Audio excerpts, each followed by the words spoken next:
berdosakah saya seorang istri tidak mau diajak sholat berjamaah dengan suami karena suami maksa banget? Ini betul. Sebentar, saya tidak mengarang-arang, saya nggak pernah ngarang saya. Sini mas, baca, ulangi. Baca. Assalamualaikum warahmatullahi wabarakatuh. Ya, pertanyaannya, berdosakah saya seorang istri tidak mau diajak sholat berjamaah dengan suami karena suami maksa banget? Sama. Ya. Dia istri antum yang tanya. Baik. Sedangkan wanita afdalnya di rumah menurut suami. Menurut suami saya nggak mau dapat pahala 27 kali lipat. Apakah wanita tidak dapat 27 kali lipat kalau tidak sholat di masjid? Semoga Allah memuliakan Anda, suami Anda dan keluarga Anda, dan semoga Allah menghimpun Anda sekeluarga di surga dengan kebaikan insyaAllah. Terima kasih atas pertanyaannya. Yang pertama, coba kita pahami sebentar. Ini ada dua kasus di sini. Pertama, kasus istri taat pada suami. Yang kedua, kasus sholat berjamaah bagi perempuan, apakah di masjid atau yang utama di rumah. Saya mulai dari yang pertama dulu. Ibu, para istri, bertakwalah kepada Allah Subhanahu wa taala seperti suami pun dituntut bertakwa kepada Allah dengan menjaga pasangannya masing-masing dan memuliakan keduanya dengan niat ibadah kepada Allah Subhanahu wa taala. Buka Al-Qur'an surah keempat An-Nisa dengan namanya perempuan-perempuan ayat 34, paling kiri sebelah atas di mushaf. Saya langsung ke pertengahan ayatnya atau saya bacakan dari awal supaya tidak timpang maknanya. Ar-rijalu qawwamuna 'alan nisa bima faddalallahu ba'dahum 'ala ba'din wa bima anfaqu min amwalihim. Sekarang fokus untuk perempuan. Fas-salihatu qanitatun hafizatun lil ghaibi bima hafizallah. Kata Allah, saya langsung ke bagian perempuan untuk terjemahannya. Ciri istri yang salihah itu utamanya ada dua. Satu, qanitatun, taat kepada Allah Subhanahu wa taala dengan cara menaati suaminya pada yang baik-baik. Jadi kalau suami meminta kepada yang baik-baik, itu istri wajib taat. Sepanjang kebaikan itu dibenarkan oleh Allah. Misal, mama sayang pakai jilbab ya, siapa? Ma sayang malam tahajud yuk, insya Allah.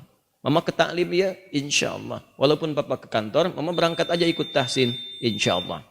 Itu kalau perempuan bisa seperti itu, akan ada satu ganjaran yang sangat luar biasa, bahkan sulit didapatkan oleh laki-laki. Hadisnya disebutkan dalam hadis At-Tirmidzi. Itu indah sekali pemberian Allahnya. Nah, apa yang disebutkan dalam hadis ini, itu yang nanti kita bacakan setelah menunaikan sholat Isya berjamaah. Ya, karena sudah masuk waktu Isya, kita segera akan menunaikan sholat terlebih dahulu. Subhanakallahumma bihamdika asyhadu an la ilaha illa anta astaghfiruka wa atubu ilaik. Assalamualaikum warahmatullahi wabarakatuh. Alhamdulillah. Assalatu wassalamu ala rasulillah wa ala alihi wa sahbihi wa man walah wa ba'd. Saudara-saudariku dan wirsa dimanapun Anda berada, Alhamdulillah kita telah menunaikan salat Isya berjamaah. Kita bermohon pada Allah semoga salat kita diterima oleh Allah Subhanahu wa taala. Demikian kami mengajak kepada yang belum menunaikan salat Isya di wilayah manapun di dunia, semoga Allah memberikan ketetapan hati, kekuatan jiwa untuk menunaikan salat Isya dengan penuh kekhusyuan. Dan kita berdoa kepada Allah, semoga malam ini Allah mengampuni dosa-dosa kita, dosa saudara-saudari kita, para pelaku maksiat, semoga dibimbing untuk bertobat dan kembali ke jalan yang diridhai Allah Subhanahu wa taala. Dan mudah-mudahan Allah membersihkan hati kita dari segala hal yang kotor dan melapangkan jiwa kita dari penyakit-penyakit hati yang meracuni serta membebaskan kita dari perasaan-perasaan, kegelisahan dan hal-hal yang dilarang oleh agama. Baik, kita lanjutkan. Pertanyaan tadi yang disampaikan terakhir sebelum kita menunaikan salat Isya, bahwa ada dua persoalan status tentang perempuan, istri yang menaati suami. Kemudian yang kedua tentang hukum salat berjamaah bagi perempuan, khususnya di masjid, seperti pertanyaan yang telah disampaikan. Yang pertama tadi telah kita uraikan dalam Al-Quran surah keempat An-Nisa ayat 34, bahwa ciri perempuan istri yang salihah di antaranya punya sifat qanitat, taat kepada Allah ya dengan cara menaati suami pada hal yang dipandang baik oleh Allah Subhanahu wa taala. Maka jika ini terjadi, disebutkan kemudian dalam hadis-hadis sahih, disebutkan oleh Imam Ahmad dalam kitabnya bagian pertama halaman 191, juga dalam Sahih Ibnu Hibban nomor hadis 1296. Ya, disampaikan kemudian idza shallatil mar'atu salataha. Ya, idza shallatil mar'atu salataha. Di riwayat lain idza shallatil mar'atu khamsaha wa shamat shamaha wa hafizat farjaha wa ata'at zawjaha qila laha yaumal qiyamati. Di riwayat lain tanpa yaumal qiyamah, qila laha udkhulil jannata min haitsu syi'ti. Di riwayat lain udkhulil jannata haitsu syi'ti. Baik, jika ada seorang istri, seorang perempuan kemudian mengerjakan 4 hal dalam hidupnya. Yang pertama, dia menunaikan salat fardu saja yang 5. Tidak pernah salat sunnah selama hidupnya. Fardu 5 waktu. Ya, rumusnya 24, 4, 3, 4. 2 subuh, 4 zuhur, 4 asar, 3 maghrib, 4 isya. 17 rakaat. Kemudian wasamat somaha, dia hanya menunaikan puasa Ramadan saja selama hidupnya. Dari baligh sampai dengan menikah, sampai wafat Ramadan. Tidak pernah puasa sunnah. Senin tidak, Kamis tidak, Ayyamul Bid tidak, puasa Daud juga tidak. Tapi kemudian wahafizat farjaha, dia menjaga kehormatan dirinya. Tidak selingkuh, jaga diri, jaga kehormatan rumah tangga. Kemudian wa ata'at zaujaha, ini yang istimewa. Dia menaati suaminya. Taat pada suaminya pada segala hal yang baik-baik. Yang tadi saya sampaikan. Diminta berjilbab, jilbab, minta ta'lim, minta baca Quran, minta belajar, dia belajar. Nah, jika ada yang seperti ini, walaupun cukup fardu salatnya saja, puasanya wajib saja, tapi dia menjaga kehormatan dirinya, kemudian dia taat pada suaminya pada yang baik-baik, qila laha yaumal qiyamati udkhulil jannata haitsu syi'ti. Maka di hari kiamat nanti dalam hisab, Allah langsung menyampaikan kepadanya, kamu udah cepat masuk surga saja dari pintu mana saja yang kamu inginkan. Cepat masuk surga dari pintu mana saja yang kamu inginkan. Itu di antara ganjarannya. Maka kalimat ini menunjukkan, kata para ulama, betapa agungnya kemudian ketaatan kepada Allah melalui taat pada suami itu. Sampai-sampai dalam riwayat Abu Daud nomor hadis 2140, itu Nabi SAW pernah menyampaikan, lau kuntu amiran an yasjuda, jika aku diperbolehkan oleh Allah memerintahkan untuk bersujud di antara manusia sebagai penghormatan, bukan ibadah, kepada manusia lainnya, maka aku akan perintahkan seorang istri untuk sujud kepada suaminya. Penghormatan. Ya, ingat, sujud penghormatan, bukan penghambaan. Kenapa demikian? Ini pentingnya seorang suami bagi laki-laki. Nanti edisi lain kita bahas, kalau ada pertanyaan tentang pentingnya istri bagi suami, kita bahas juga. Karena pertanyaannya terkait dengan suami, Bapak Ibu sekalian, khususnya para akhwat, para istri, para ibu, bertakwalah kepada Allah. Suami itu tugasnya berat. Berat sekali. Karena dia setelah akad diucapkan, disebut dengan mitsaqan ghalidha, perjanjian yang tidak mudah, itu langsung menanggung tugas 2 orang tua istri sekaligus. Langsung ditanggung itu. Coba Anda bayangkan, bapak perempuan ini biasa memberikan nafkah, merawatnya, melindunginya. Ya, melindungi. Ada sesuatu yang mengganggu, lindungi. Kurang sesuatu, penuhi kebutuhan. Kurang apapun, penuhi. Disayang. Dari mulai bangun sampai tidur, ditungguin, dirawat. Ketika akan diucapkan, ini berpindah kemudian kepada suami. Ya, semua makna ini disebut dengan qawwam namanya. Qawwam bentuk sifat mubalaghah atau superlatif dari kata qaimun, qawwamun. Anda bayangkan, qaimun itu tegak, berdiri sempurna. Kalau kesempurnaan itu dijaga supaya nggak bengkok, jaga tegak, itu namanya qawwam. Gimana supaya tugas bapak tadi dijaga sempurna supaya nggak turun? Perhatian jaga. Makanya seringkali saya sampaikan, termasuk saya mencoba mempraktikkan, kita saling mendoakan. Ya, pada istri itu juga hati-hati. Kalau Anda mau marah berkata-kata kasar, ingatlah dia anak perempuan dari seorang ayah. Dia adik perempuan dari seorang kakak. Kakak perempuan dari seorang adik. Dia ibu dari anak-anaknya. Kalau adik antum yang perempuan dibegitukan, bagaimana perasaan dia? Kalau ibu antum dimaki oleh antum sendiri, bagaimana perasaan ibu antum? Jadi kalau antum mau maki-maki istri, tolong ingat-ingat dulu dia perempuan. Ibu antum pun perempuan. Bayangkan antum memaki perempuan. Rasakan dulu seperti itu. Dan antum harus ingat, dia dititipkan oleh bapaknya kepada antum. Mudah bagi Allah memilih laki-laki lain. Tapi yang dipilih Anda. Yang dipilih Anda gitu. Bukan pria lain. Kenapa? Karena yakin dengan Anda, dia bisa melindungi Anda, ya dia bisa Anda sayangi, dan Anda bisa mengambil tanggung jawab ayah perempuan tadi yang dimaksudkan. Jadi ibu juga bertakwa, jangan senyum-senyum. Takwa kepada Allah, karena tugas laki-laki itu tidak mudah, akan ditanya di hari akhirat nanti. Ya makanya kalau kata Nabi, ada manusia yang diperbolehkan sujud, kalau enggak saya perintahkan seorang istri sujud pada suami. Saking beratnya tuh suami mengambil tugas itu.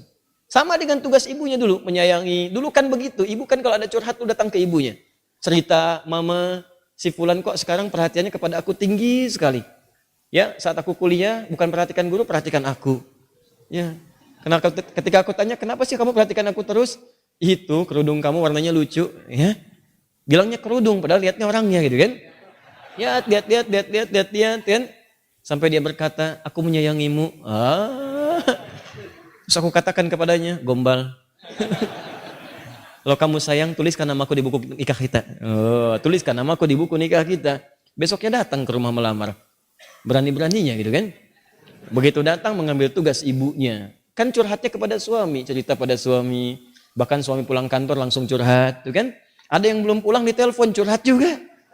Anda bayangkan, belum beres tugas, lagi capek-capeknya gitu kan, ngerjain. Papa di ujung telepon sana curhat, dengerin. Itu kan gak mudah. Nah, maka dari itu, bertakwalah kepada Allah Subhanahu wa taala untuk punya sifat saling menjaga. Memang tidak mudah, ustadz juga sama. Sama aja. Apa dikira jadi ustadz bebas dari seperti itu? Tidak. Makanya jarang ada ustadz ceramah bawa istrinya, sangat jarang sekali. Jarang. Ini live ya. Nanti di rumah insya Allah. Nah, jelas ya? Pahamnya. Jadi dari situ kita menjaga di sini, jaga jangan sampai tugas istri kemudian mohon maaf bertentangan dengan suami, suami pun berlebihan kepada istri. Ada keseimbangan. Nanti kalau ada pertanyaan khusus saya jawab juga bagaimana perempuan kemudian dimuliakan oleh suaminya. Nah, terkait dengan salat berjamaah ini, maka sebelum masuk ke sana saya sampaikan jika ada perintah-perintah suami yang tidak bertentangan dengan hukum Allah, taati. Surga, Bu. Ibu cari surga sampai keluar rumah, Allah kirimkan ke dalam rumah. Kenapa nyari keluar? Kenapa nyari keluar?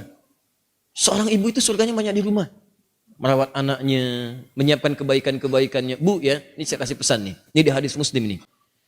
Datang perempuan Ansor kepada Nabi SAW. Kemudian mengadu, ya Rasulullah enaknya jadi laki-laki. Enaknya jadi laki-laki. Salat berjamaah bisa kapan saja. Haji bisa tanpa mahram. Ya, tanpa mahram. Kemudian juga bisa berjihad. Kata Nabi, katakan pada teman-temanmu di sana. Katakan pada teman-temanmu di sana. Kaget perempuan ini. Ketahuan oleh Nabi, rupanya perempuan ini diskusi dengan teman-temannya. Membahas tentang laki-laki. Ditunjuklah orang ini sebagai perwakilan kepada Nabi. Coba kamu perwakilan nih, juru bicara kita. Sampaikan pada Nabi. Kata Nabi, sampaikan pada teman-temanmu di sana. Apa yang dilakukan laki-laki di luar rumah. Maksudnya para suami. Jika istrinya ridha dan membantu menyiapkannya bima makna. Maka dia mendapatkan pahala yang sama dengan suaminya tanpa dikurangi sedikit pun. Anda bayangkan. Suami umrah. Uang hanya cukup untuk satu orang, dipilih suami berangkat, istri ridha, disiapkan perbekalannya. Pak, doakan kita di sana ya, supaya keluarga bisa berangkat. Ini perlengkapan Bapak semuanya, berangkat sempurna, Anda ridha di rumah. Begitu Anda siapkan, jaga rumah tangga, jaga anak-anak, itu suami berhasil umrahnya diterima oleh Allah. Maka istri pun mendapatkan pahala yang sama tanpa dikurangi sedikit pun. Kurang apa lagi coba? Ibu pilih mana? Kerja belum dapat gaji, atau enggak kerja dapat gaji? Paham ya? Nah, sekarang maksud saya kalau ada ketaatan-ketaatan yang baik menurut Allah, maka segera kerjakan. Kedua, bagaimana hukum seorang perempuan kemudian ingin sholat di masjid? Ingin sholat di masjid. Betul yang tadi ibu sampaikan yang dituliskan bahwa perempuan itu afdalnya sholatnya di rumah. Tapi harus dilihat kapan hadis itu muncul. Karena ada hadis juga yang menyarankan bahkan memotivasi perempuan sholat ke masjid. Yang tadi disampaikan itu ada riwayat-riwayatnya teman-teman sekalian. Di hadis Ahmad ada, di Abu Daud ada. Itu dari Ummu Salamah radhiyallahu taala anha. Ya, afdalu masajidin nisa qa'ru buyutihinna. Ya, keutamaan atau khairu masajidin nisa. Masjidnya perempuan itu yang terbaik itu qa'ru buyutihinna, di tengah-tengah rumahnya, di dalam ruangan rumahnya. Bahkan di hadis lain, di kamar itu lebih bagus. Ya, kemudian daripada di ruang tengah. Ruang tengah lebih bagus daripada di depan rumah.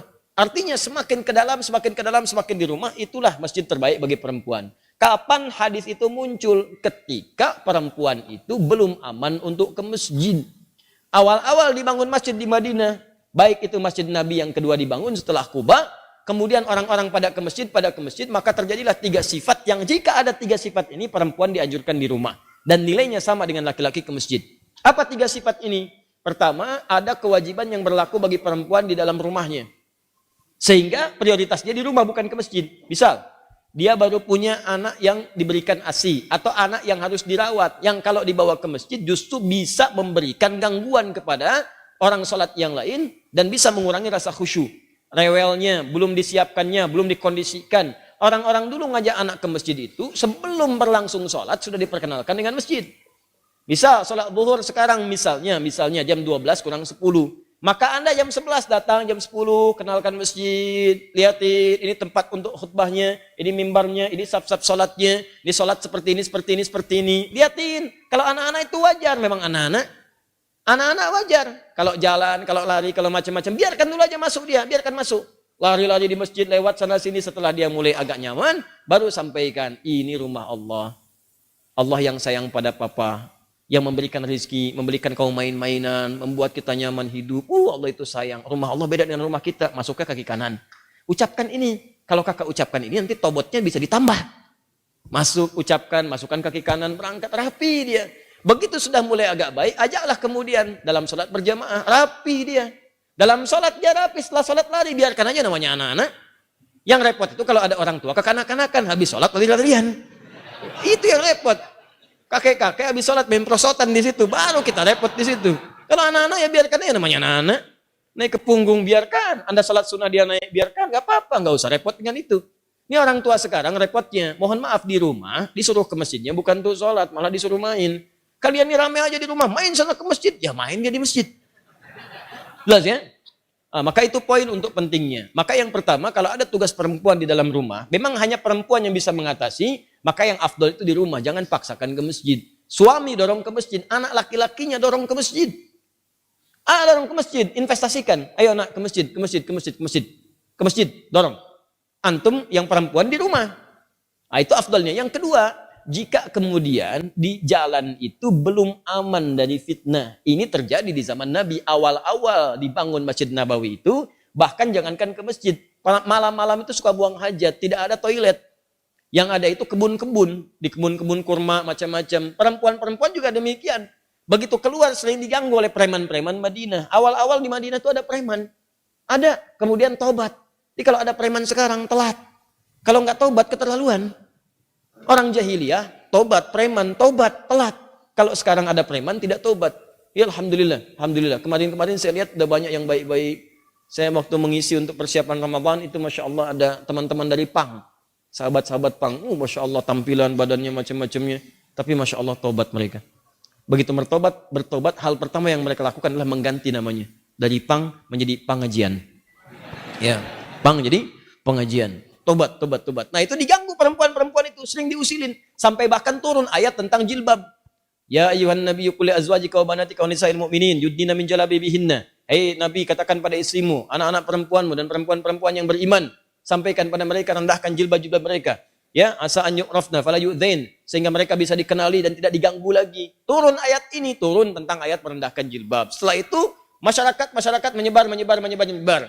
Nah, yang ketiga, memang tidak ada tempat khusus untuk perempuan. Adanya laki-laki saja. Jadi kalau masuk ke sana dia khawatirkan ikhtilaf. Itu yang berbahaya. Maka setelah itulah kemudian dalam 3 kondisi ini perempuan diminta oleh Nabi di rumah, lebih baik di rumah, jangan ke masjid. Setelah kemudian tenang, preman-preman mulai tobat, keadaan mulai tenang, dan masjid mulai luas. Maka muncullah hadis-hadis di Al-Bukhari, di Muslim. Bagaimana Sayyidah Aisyah mengatakan kalau kami subuh-subuh itu banyak perempuan-perempuan datang ke masjid, kemudian dengan selimut-selimut mereka tutupi sehingga nggak kelihatan karena gelap. Zaman Nabi kan nggak ada lampu seperti ini, ya nggak ada lampu seperti ini, kelihatan. Jadi begitu sudah mulai remang-remang mereka meninggalkan, sudah cepat lari. Salam balik ke rumah. Itu tandanya sudah ada saf yang rapi, aman di jalannya, kemudian di rumahnya pun tidak ada tugas yang menuntut perempuan ada di rumah. Maka kalau kondisinya aman seperti itu, terbebas dari 3 hal yang demikian, maka hukum ke masjid itu utamanya sama dengan laki-laki diutamakan. Apalagi kalau suami yang ngajak, bagus itu. Mama ayo ke masjid, safnya ada. Seperti di sini di Alexan, saf perempuan ada, laki-laki ada. Ke masjid jalan, subuh berangkat sama-sama. Kalau bisa sekeluarga. Supaya keluarga itu bisa kenal dengan masjid, anak-anaknya dibawa, berangkat semua. Oh bu enak tuh pulang-pulang. Masya Allah, selesai jalan lagi, jalan sehat semuanya. Ya, jalannya bagus, keluarganya juga kumpul, sama-sama menuju akhirat yang baik. Demikianlah apa yang dimaksudkan tadi. Hadisnya ada, keterangannya jelas. Jadi tempatkanlah hadis sesuai dengan makna dan konteksnya. Paham dengan baik ya? Baik. Jadi insya Allah setelah ini tidak ada pemaksaan lagi. Suaminya cukup baik, istrinya juga mengerti insya Allah. Mana orangnya tadi?